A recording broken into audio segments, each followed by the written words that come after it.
पुरै दैलेख मलाई चाहियो। पेट्रोल खानीमाथि हुर्किएको यो ज्वालालाई जिस्कायो भने तमीहरूको खरानी पनि नभेटेला। यो डाइलग छ, हेर्नुहोस्। पुरै दैलेख मलाई चाहियो। पेट्रोल खानीमाथि हुर्किएको यो ज्वालालाई। नमस्कार, तपाईहरुलाई स्वागत छ हाम्रो च्यानल भण्डारी टक। आज तपाईलाई एउटा कुरा म जानकारी गराउन चाहन्छु। तपाईले मुभी हेर्नुभयो राम नाम सत्य। तपाईलाई चाहिँ त्यस भित्रको कुरा थाहा छ कि छैन? राम नाम सत्यको कहाँ छायाङ्कन गरियो त? दैलेखमा छायाङ्कन गरिएको मुभी, दैलेख जिल्लाको कोतगढीमा मुभी चाहिँ बनाइएको छ। विभिन्न ज्वालाको स्थल, श्रीस्थान, नाभिस्थान र जलजलेमा पेट्रोलियम पदार्थको उत्खनन भइरहेको क्षेत्रमा चाहिँ त्यही विषयमा र त्यही मौलिकता, त्यही प्रकृति, त्यही वेशभूषा सम्बन्धी मुभी बनाइएको छ। तर दैलेखमा पत्रकारिताको अभाव हो या के हो, हामीले अझै पनि दैलेखलाई नेपालभर चिनाउन सकिरहेका छैनौँ।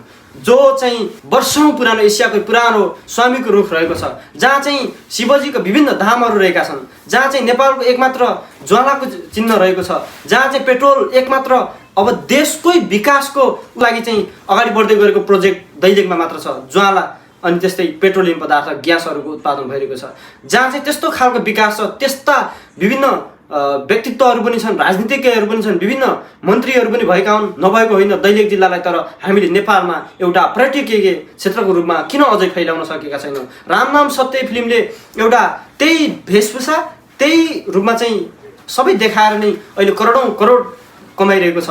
तर हामीले त्यही क्षेत्रलाई किन पर्यटकको रूपमा पर्यटक प्रवर्धन गर्न सकिरहेका छैनौँ? यो हाम्रो कमजोरी हो। त्यसैले आजका दिनहरूदेखि म मेरो आफ्नो तर्फबाट विभिन्न भिडियो र विभिन्न सेयरहरू गर्नेछु दैलेख जिल्लाप्रति। नेपालमा एउटा हाम्रो दैलेख जिल्ला पनि राम्रो खालको छ भन्ने कुरा चाहिँ जानकारी गराउनेछु। र तपाईँ सम्पूर्ण पत्रकार साथीहरूले, तपाईँ मिडियाकर्मीहरूले, तपाईँ भिडियो बनाउने युट्युब, टिकटक, विभिन्न सामाजिक सञ्जाल प्रयोगकर्ताहरूले पनि दैलेख जिल्लाको सत्य र त्यहाँको प्रकृति र स्वच्छ हावा, त्यहाँको कर्णाली नदीको मन्द एकदम राम्रो त्यो चाहिँ सल्ल बगेको कर्णालीको प्रकृतिलाई हामीले पनि देशभर फैलाउनुपर्छ भन्न चाहन्छु। धन्यवाद।